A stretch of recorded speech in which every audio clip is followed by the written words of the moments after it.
আসসালামু আলাইকুম। হ্যালো ব্যাংকের ভাই বোনেরা, আশা করছি সকলে ভালো আছেন। Welcome to my channel JTC learning academy.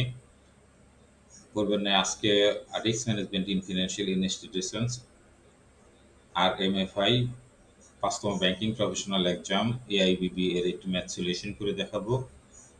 অঙ্কটি কোশ্চেন নং ৯ এ এসছে, ২০ মার্কসের একটি অঙ্ক।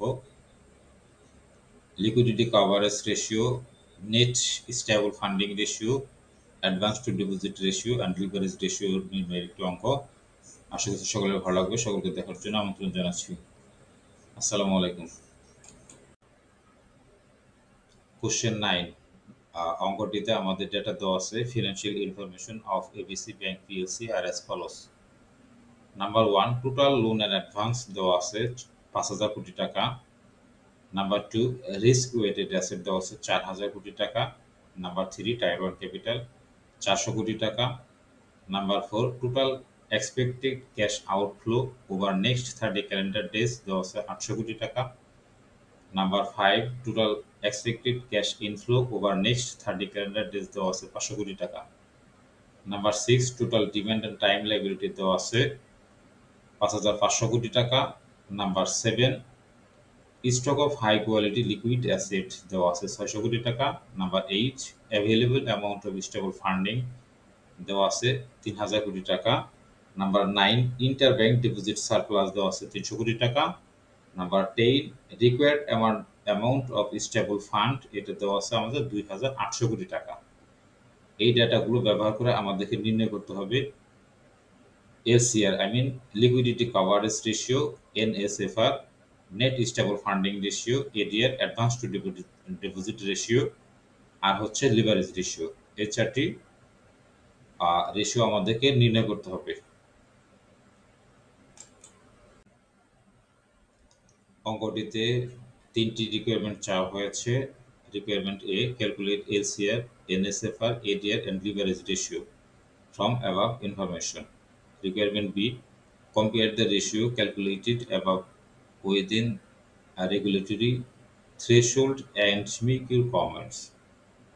এখানে রেশিওগুলো ক্যালকুলেট করে এখানে কমেন্ট করতে হবে ফাইন্যান্সিয়াল সার্কামস্টেন্সেস অর্থাৎ কন্ডিশন ভালো ও খারাপ এই বিষয়ে। Requirement C, do you think lower ADR is good for bank portfolio? আপনি কি মনে করেন যে লোয়ার এডিআর ব্যাংকের জন্য ভালো? এখন আমরা অঙ্কটির শুরুতেই রিকোয়ারমেন্ট এতে এলসিআর নির্ণয় করব, অর্থাৎ লিকুইডিটি কভারেজ রেশিও নির্ণয় করব। লিকুইডিটি কভারেজ রেশিও সূত্রটা হচ্ছে stock of high quality liquid asset divided by total net cash outflow over the next 30 calendar days. আমাদের stock of high quality liquid asset দেওয়া আছে ৬০০ কোটি টাকা। এখন আমাদের নির্ণয় করতে হবে টোটাল নেট ক্যাশ আউটফ্লো। এখানে নেট ক্যাশ আউটফ্লো বলতে total cash outflow minus total cash inflow, এই দুইটার ব্যবধান বের করলে আমাদের নেট ক্যাশ আউটফ্লো বের হবে। তাহলে আমাদের total cash outflow over the next 30 calendar days আমাদের দেওয়া আছে ৮০০ কোটি টাকা, আর total cash inflow over the next 30 calendar days আমাদের দেওয়া আছে ৫০০ কোটি টাকা। এটা অঙ্কের ডেটাতে দেওয়া আছে। এই দুটোর ব্যবধান আমাদের দ্বারায় ৮০০ কোটি মাইনাস ৫০০ কোটি সমান ৩০০ কোটি টাকা। এটা হচ্ছে আমাদের টোটাল নেট ক্যাশ আউটফ্লো। এখন যদি এলসিআর এর সূত্রে আমাদের এই ভ্যালু দুটো বসিয়ে দিই, তাহলে আমাদের এলসিআর রেশিওটা চলে আসে। এখানে সূত্রে আমাদের আছে stock of high quality liquid asset আমাদের আছে ৬০০ কোটি টাকা। এটাকে আমরা ভাগ দিয়েছি নেট ক্যাশ আউটফ্লো, অর্থাৎ আমরা যেটা পেলাম net total net cash outflow পেয়েছি আমরা ৩০০ কোটি টাকা। তাহলে ৬০০ কোটিকে ৩০০ কোটি টাকা দ্বারা ভাগ দিলে আমাদের ভ্যালু আসে 2। এটা হচ্ছে আমাদের এলসিআর এর ভ্যালু। এটাকে যদি আমরা পার্সেন্টেজে রূপান্তরের জন্য ১০০ দ্বারা গুণ দিই, তাহলে আমাদের পার্সেন্টেজ দ্বারায় ২০০%। এখন বাংলাদেশ ব্যাংকের গাইডলাইন অনুযায়ী এলসিআর ব্যাংক বা ফিনান্সিয়াল ইনস্টিটিউশনসে এলসিআর থাকতে হবে ১০০% অথবা তার চেয়ে বেশি। তাহলে যেহেতু আমাদের ২০০% এখানে এলসিআর আছে, তাহলে আমাদের এলসিআর এর অবস্থান খুবই ভালো। এখন আমরা নির্ণয় করব NSFR, I mean net stable funding ratio. এটা সূত্রটা হচ্ছে available amount of stable funding divided by required amount of stable fund. এখানে দুটো ভ্যালু আমাদের অঙ্কে দেওয়া আছে। আমাদের দেওয়া আছে available amount of stable funding, এটা হচ্ছে আমাদের ৩,০০০ কোটি টাকা, এটা ডেটাতে দেওয়া আছে। আর হচ্ছে required amount of stable fund, এটাও আমাদের ভ্যালু দেওয়া আছে ২৮০০ কোটি টাকা, অর্থাৎ ২,৮০০ কোটি টাকা। তাহলে এই দুটো মান যদি আমরা সূত্রে বসিয়ে দিই তাহলে আমাদের অঙ্কটা হয়ে যায়। তাহলে এনএসএফআর আমাদের দাঁড়ায় ৩,০০০ কোটি ডিভাইডেড বাই ২,৮০০ কোটি টাকা। এটার ভ্যালুটা কে যদি আমরা ১০০ দ্বারা গুণ দিই তাহলে পার্সেন্টেজে রূপান্তর হয়। এটা আমাদের এনএসএফআর দ্বারায় ক্যালকুলেশন করলে ১০৭.১৪%। এটাই হচ্ছে আমাদের এনএসএফআর রেশিও। এনএসএফআর অর্থাৎ নেট স্টেবল ফান্ডিং রেশিও আমাদের দাঁড়িয়েছে ১০৭.১৪%। বাংলাদেশ ব্যাংকের গাইডলাইন অনুযায়ী ফিনান্সিয়াল ইনস্টিটিউশন বা ব্যাংকে আপনার এনএসএফআর অর্থাৎ নেট স্টেবল ফান্ডিং রেশিও থাকতে হবে ১০০%-এর উপরে। আমাদের আছে ১০০%-এর উপরে, তাহলে এনএসএফআর এর অবস্থাও আমাদের ভালো। এখন আমরা নির্ণয় করব ADR ratio, I mean advance to deposit ratio. সূত্রটা খুবই simple, total loan and advance divided by total deposit. এখানে টোটাল ডিপোজিট বলতে আমাদের টোটাল টাইম অ্যান্ড ডিমান্ড লাইবিলিটির কথা বলা হয়েছে। অঙ্কে আমাদের ডেটা দেওয়া আছে টোটাল লোন অ্যান্ড অ্যাডভান্স হচ্ছে ৫,০০০ কোটি টাকা, আর total demand and time liability দেওয়া আছে ৫,৫০০ কোটি টাকা। তাহলে এটির রেশিওটা আমাদের দাঁড়ায় টোটাল লোন অ্যান্ড অ্যাডভান্স হচ্ছে ৫,০০০ কোটি টাকা, এটাকে ভাগ দিতে হবে total time and demand liability অর্থাৎ ৫,৫০০ কোটি টাকার দ্বারা ভাগ দিতে হবে। এই দুটোকে ক্যালকুলেশন করে যদি ১০০ দ্বারা গুণ দেওয়া হয় তাহলে আমাদের এডিএর রেশিওটা চলে আসে। তাহলে আমাদের ৫,০০০ কোটিকে ৫,৫০০ কোটির দ্বারা ভাগ দিলে ভ্যালু আসে 0.9090। এটাকে যদি ১০০ দ্বারা গুণ দেওয়া হয়, পার্সেন্টেজে রূপান্তর করা হয়, তাহলে আমাদের ভ্যালু দাঁড়ায় 90.9%। এটা প্রায় ৯১% ধরে নেওয়া হয়। তাহলে আমরা এডিএর রেশিও পেয়ে গেলাম ৯০.৯%। এখানে আমাদের বাংলাদেশ ব্যাংকের গাইডলাইন অনুযায়ী according to rules of Bangladesh bank, the advance to deposit ratio for conventional bank is set at 87%, while for Islamic banking it is 92%. Conventional ব্যাংকের জন্য 87% হচ্ছে এডিএর রেশিও। তাহলে আমাদের এডিএর রেশিওটাও একটু উপরে আছে, যেটা থাকার কথা আর কি, অর্থাৎ ব্যাংকে ঋণের পরিমাণ খুবই বেশি, খুবই ভালো। তো ঋণের পরিমাণ যত বেশি হবে, অর্থাৎ নিয়মের উপরে যদি চলে যায় তাহলে সেটা ঝুঁকিটাও ম্যাক্সিমাম লেভেলে থাকে, এটাও মাথায় রাখতে হবে। তাহলে অঙ্কে আমাদের এডিএর রেশিও নির্ণয় হয়ে গেল। এডিএর রেশিও আমরা পেলাম 90.9%। এখন আমরা নির্ণয় করব লিভারেজ রেশিও। লিভারেজ রেশিও সূত্রটা হচ্ছে tier 1 capital divided by total assets. এখানে আমাদের অঙ্কের ডেটা দেওয়া আছে টায়ার 1 ক্যাপিটাল হচ্ছে ৪০০ কোটি টাকা, আর টোটাল অ্যাসেট দেওয়া আছে ৫,০০০ কোটি টাকা। অঙ্কের ডেটাতে একটু গ্যাপ আছে, সেটা হচ্ছে টোটাল অ্যাসেট স্পেসিফিক দেওয়া নেই, তবে এখানে যেহেতু টোটাল লোনের অ্যাডভান্সটাই হচ্ছে আমাদের এখানে টোটাল অ্যাসেট, যেহেতু লোন অ্যান্ড অ্যাডভান্সের প্রতিটা লোন অ্যাকাউন্টই হচ্ছে আমাদের ব্যাংকের জন্য অ্যাসেট, অর্থাৎ টোটাল লোন অ্যান্ড অ্যাডভান্সটাই এই অঙ্কের জন্য এখানে টোটাল অ্যাসেট। তাহলে টোটাল অ্যাসেট হচ্ছে আমাদের ৫,০০০ কোটি টাকা, আর টায়ার 1 ক্যাপিটাল দেওয়া আছে ৪০০ কোটি টাকা। তাহলে লিভারেজ রেশিওর সূত্রে যদি আমরা বসিয়ে দিই তাহলে আমাদের লিভারেজ রেশিও পার্সেন্টেজে আমাদের রেশিওর অনুপাতে আমরা পেয়ে যাই।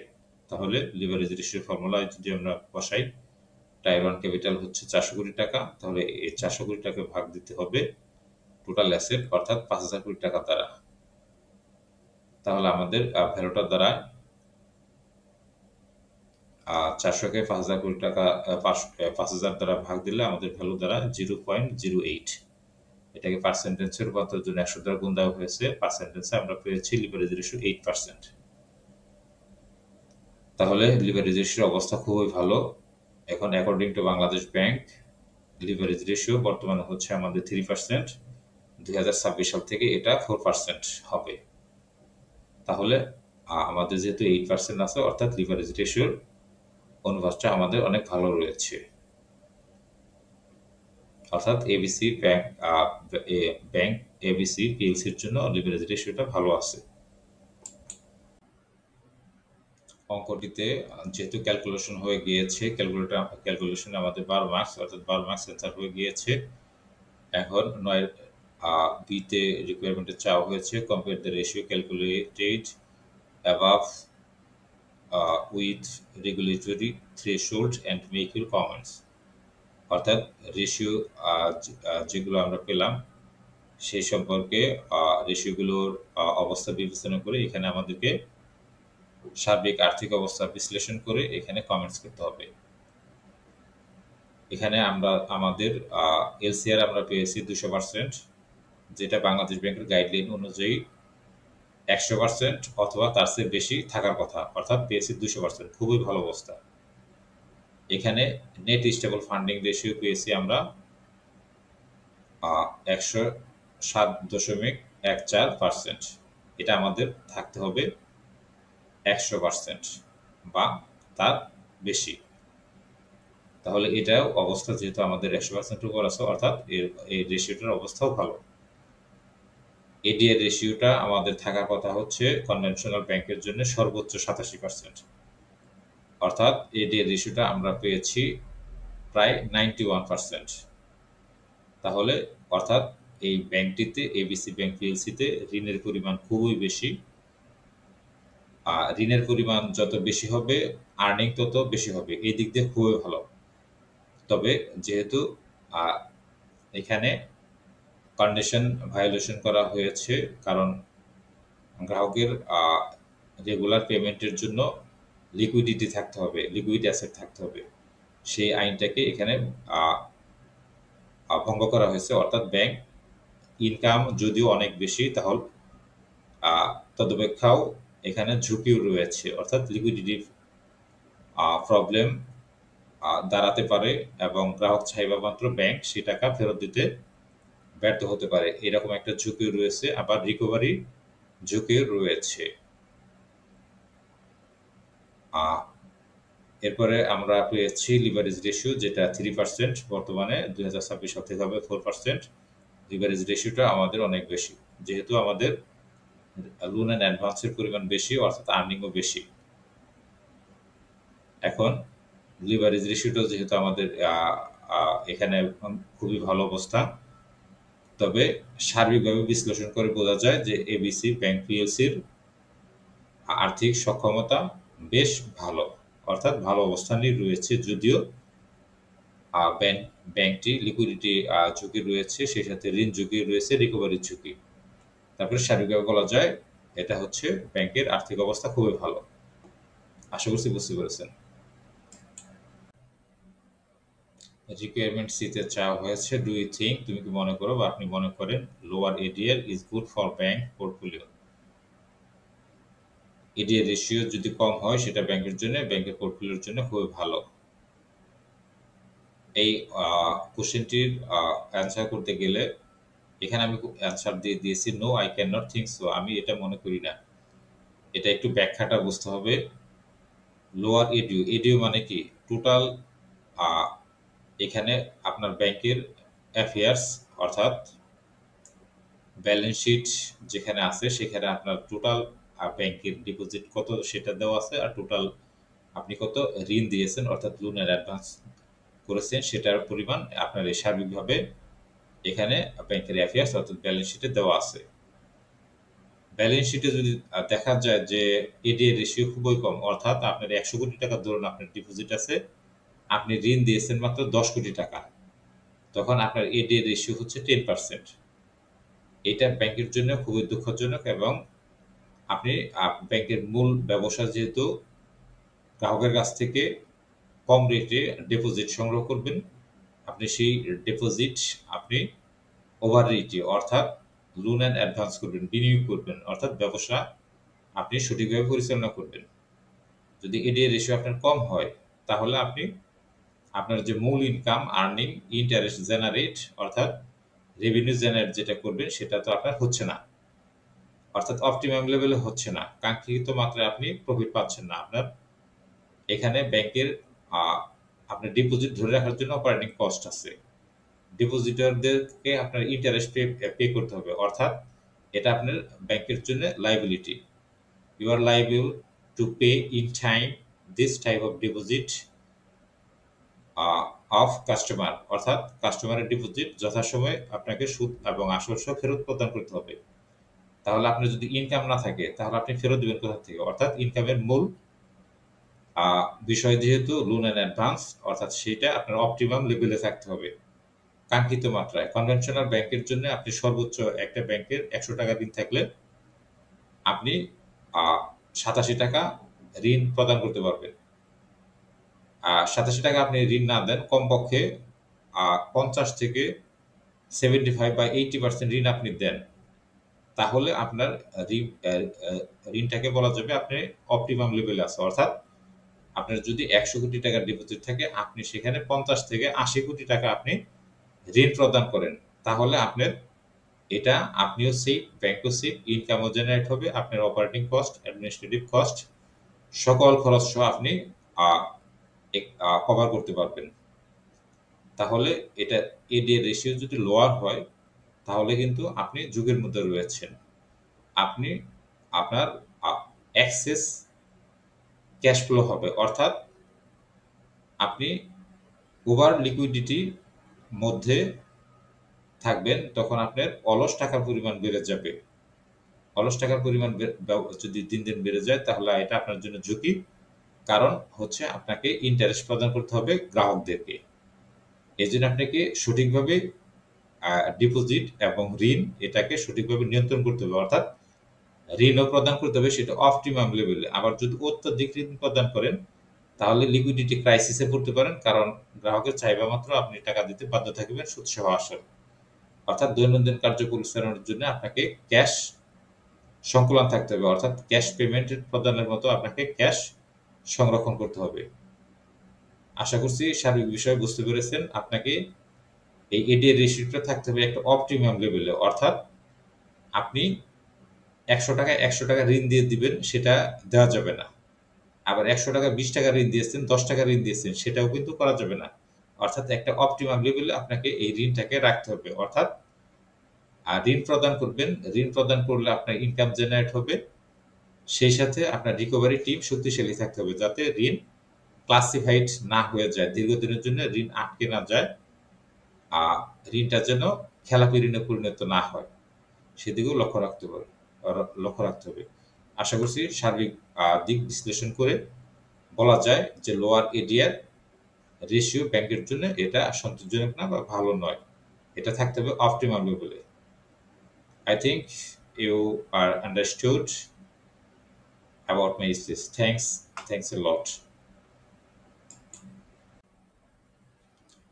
সলিউশনটি দেখার জন্য সকলকে ধন্যবাদ। যদি সলিউশনটি ভালো লেগে থাকে, আমার বোঝানো ভালো লেগে থাকে এবং অঙ্কের ব্যাখ্যা যদি ভালো লেগে থাকে, তাহলে চ্যানেলটি সাবস্ক্রাইব করে পাশে থাকার জন্য অনুরোধ জানাচ্ছি। দেখা হবে পরবর্তী কোনো টিউটোরিয়াল নিয়ে। আশা করছি সে পর্যন্ত সকলে ভালো থাকবেন, সুস্থ থাকবেন। আসসালামু আলাইকুম।